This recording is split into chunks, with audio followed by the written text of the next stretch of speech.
இது வந்து ராஜபுஷ்பம் அப்படின்னு இந்த பூவுக்கு பேர். சரி சாமி. ராஜபுஷ்பம் அப்படின்னா பூக்களுக்கெல்லாம் தலை சிறந்த பூக்களாக விளங்கக்கூடிய புஷ்பம்.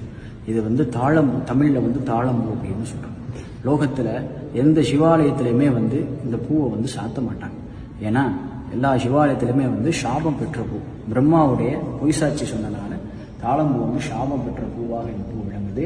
லோகத்துல உத்தர கோஷ மங்கை, அதாவது திரு என்றால் உபதேசம், கோஷம் என்றால் ரகசியம், மங்கைனா பார்வதி, அதான் திரு உத்தர கோஷ மங்கை அப்படின்னு பேரு. இந்த ஊர்ல பரமேஸ்வரன் மங்கள ஞான குப்புரன், அதான் மங்களநாத சுவாமி அப்படின்ற சுவாமியுடைய நாமாவளி. இந்த மங்களநாத சுவாமி மட்டும் இந்த உத்தரகோஷ மங்கையில இந்த பூக்கு சாப விமோச்சனம் கொடுக்கிறார். சாப விமோச்சனம் அடைஞ்ச ஒரே ஒரு க்ஷேத்திரம் உத்தரகோஷ மங்கை. இந்த ஊர்ல மட்டும்தான் இந்த தாளம்பு சாற்றி வழிபட முடியும். இந்த பூவை யாரெல்லாம் வாங்கிட்டு வராலோ அந்த பூ அவளுக்கும் சாப நிவர்த்தி ஆகிறதாக ஐதீகம். நமச்சிவாய சாமி, நமச்சிவாய. நம்ம இங்க பார்த்தோம்னா நமக்கு தாழம்பூ உலகத்துல எந்த இடத்துலயுமே கிடையாது. தாழம்பூ இப்ப சாமி இதோட ஐதீகத்தை பத்தி சொன்னாரு. இங்க பாத்தீங்கன்னா தாழம்பூ எல்லாரும் நல்லா சேவிச்சுக்கோங்க.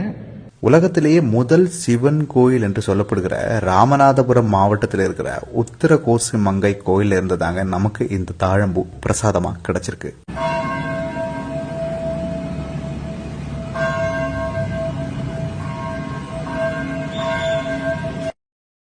இந்த பூவை நான் முதலா தான் நுகர்ந்து பாக்குறேன். இந்த பூவில இருந்து அருமையான நறுமணம் வருதுங்க.